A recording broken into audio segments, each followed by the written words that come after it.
dear students, today we will start our 8th chapter of Geography, India, Climate, Vegetation and Wildlife. In this chapter, we will study about climatic condition of India, its vegetation and wildlife.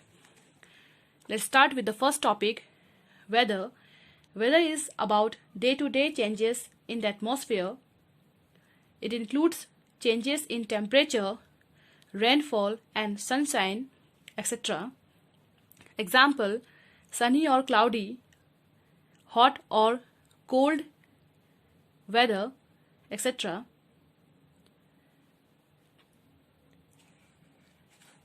Major seasons recognized in India.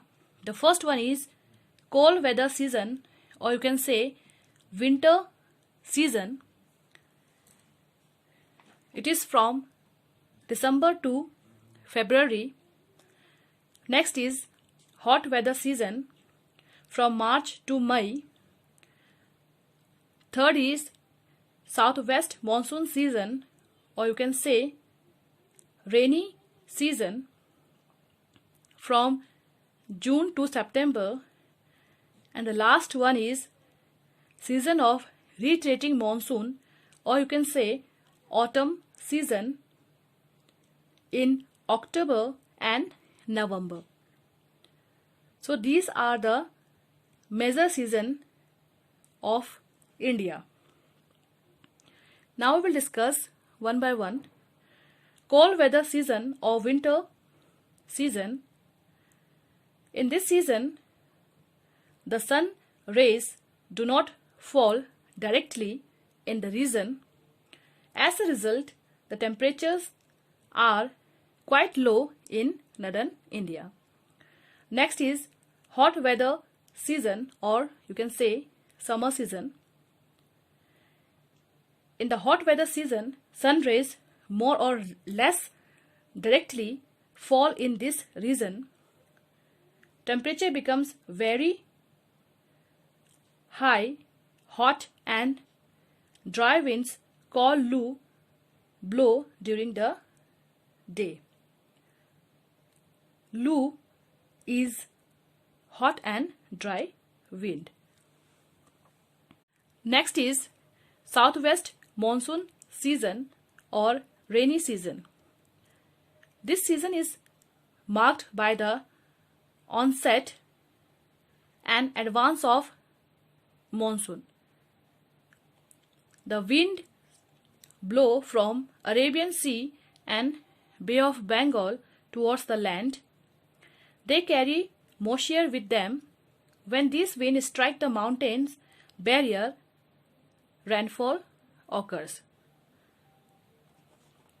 Next is season of retreating monsoon or autumn.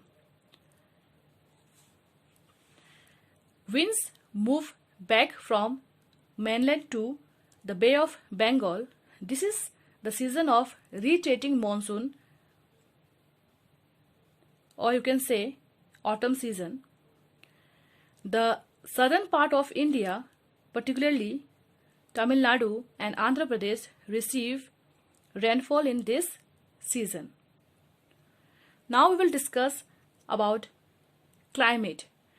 Climate is about the average weather condition which have been measured over many years.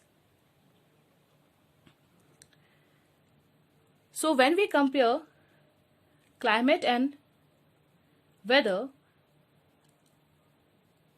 we will see climate is average weather condition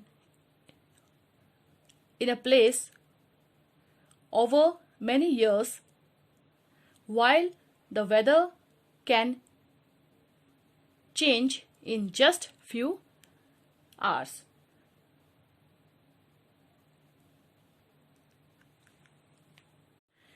The climate of India has broadly been described as monsoon type.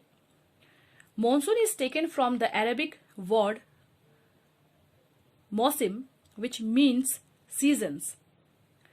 Due to India's location in the tropical region, most of the rain is brought by monsoon winds. Agriculture in India is depend on rains. Good monsoon means adequate rain. The climate of a place is affected by its location, altitude, distance from the sea and relief. Example, Jaisalmer and Bikaner in the desert of Rajasthan are very hot, while Dras and Kargil in Jammu and Kashmir are very cold. Coastal places like Mumbai and Kolkata experience moderate climate. It means they are neither too hot nor too cold. Next is natural vegetation. Natural vegetation means the grasses, shrubs and trees which grow on their own without interference or help from human being are called natural vegetation. Due to varied climatic condition of India, it has a wide range of natural vegetation. Example, tropical evergreen forest, tropical deciduous forest, thorny bushes, mountain vegetation and mangrove forest. Now we will discuss about the different types of vegetation. Tropical rainforest. This forest is occur in the areas which receive heavy rainfall. They are so dense that sunlight doesn't reach the ground. The trees of this forest shed their leaves at different times of the year. Therefore, they always appear green and are called evergreen forest. Example, mahogany, ebony and rosewood. Tropical deciduous forest. In a large part of our country, we have this type of forest. These forests are also called monsoon forest. It is very important. They are less dense. They shed their leaves at a particular time of the year. Example of this forest are sal, teak, peepal, neem, etc.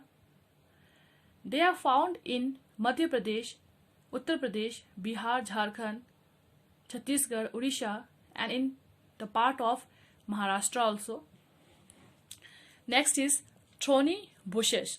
This type of vegetation is found in the dry areas of country. The leaves are in the form of spines to reduce the loss of water. Example, cactus, babool, etc.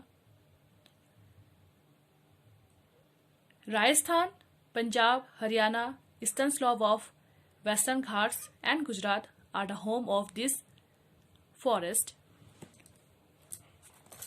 Next is mountain vegetation. A wide range of species is found in the mountain regions. Example, cheer, pine, etc. Mangrove forest is the next one. This forest can survive in saline water. They are found mainly in Sundarbans in West Bengal and in Andaman and Nicobar Island. Sundari is a well-known species of trees in mangrove forest. Sundari is a name of a tree. Next important topic is Why are forests necessary? Forests are necessary because it is very useful for us. Plants release oxygen that we breathe and absorb carbon dioxide. The roots of the plants bind the soils, thus they control soil erosions. Forests provide us with timber for furniture, fuel, fodder, medicinal plants, etc. Forests are the natural habitat of wildlife. Natural vegetation has been destroyed to a large extent because of the reckless cutting of trees. We should plant more and more trees and protect the existing ones and make people aware of the importance of trees. That's why we celebrate Van Mahotsav. Forests are home to a variety of wildlife. There are thousands of species of animals and a large variety of reptiles, amphibians, mammals, birds, insects and worms which live in the forest. The tiger is our national animal. It is found in the various parts of the country. Gir forest in Gujarat is the home of Asiatic lions. Elephants and one-horned rhinoceros we will find, or elephants and one-horned rhinoceros are found in the forest of Assam. Elephants are also found in Kerala and Karnataka. Camels and wild asses are found in the Great Indian Desert and the Run of Kutch, respectively. India is equally rich in the bird's life. The peacock is our national bird. You all know that. Hundreds of species of snakes found in India, like cobras and kraits. Due to cutting of forests and hunting, several species of wildlife of India are declining rapidly. Many species have already become extinct, like dinosaurs, dodo, etc. In order to protect them, many national parks, sanctuaries and biosphere reserves have been set up.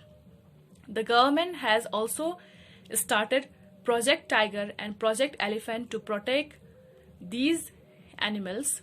So you can also contribute in conserving wildlife. You can refuse to buy things made from the parts of the bodies of animals such as their bones, horns, fur, skins and feathers. Many years we observe Wildlife Week in the first week of October to create awareness of conserving the habitats of the animal kingdom. Thank you.